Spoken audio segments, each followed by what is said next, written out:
is 4 o'clock. We'll bring to you the news around Africa.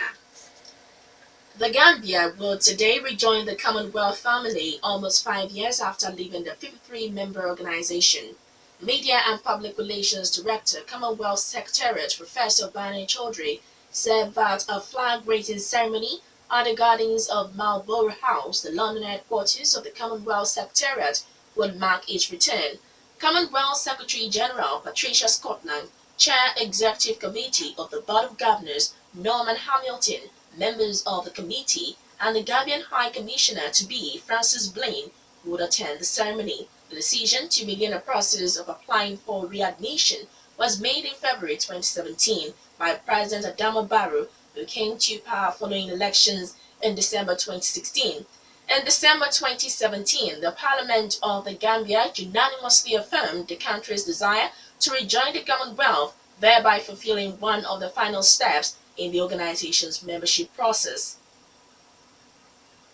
Kenya's Chief Justice has taken the rare step of issuing a statement warning that the failure to obey court orders was not only a violation of the Constitution but a dereliction of public duty.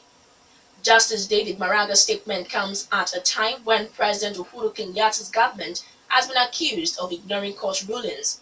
Courts, according to Justice Maraga, are temples of justice and the places of refuge for those seeking protection and must never be despoiled either through act or physical transgressions or blatant disregard of their pronouncement. In one case, a court had ordered that pro-opposition lawyer Minguna should be bailed, but this did not happen. Instead, Mr. Minguna was deported to Canada following his arrest on treason-related charges for attending opposition lawyer Raila Odinga's unofficial inauguration as president. More than 60 Islamic school teachers have been released from prison in Ethiopia where they had been accused of being a security threat. The teachers in Jijiga in Ethiopia's Somali region had been serving sentences of between 3 and 20 years. They were released after Islamic scholars met regional government officials. The Ethiopian authorities have in the past accused Islamic schools, known as madrasas, of teaching extremist views.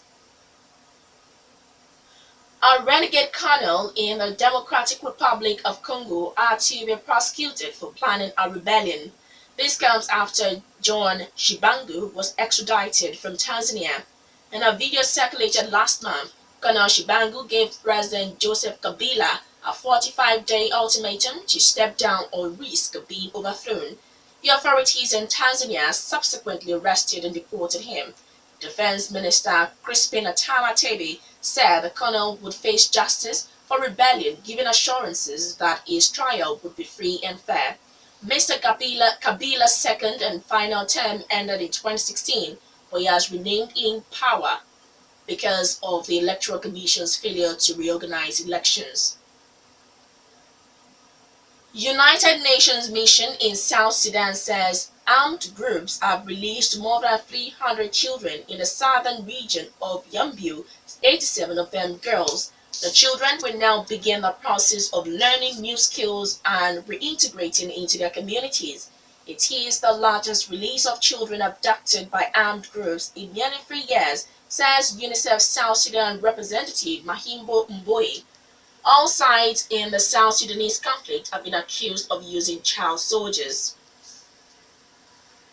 Planned protests over rising fuel prices in Ghana have been criticized by the industry regulator in an ongoing row with consumer bodies.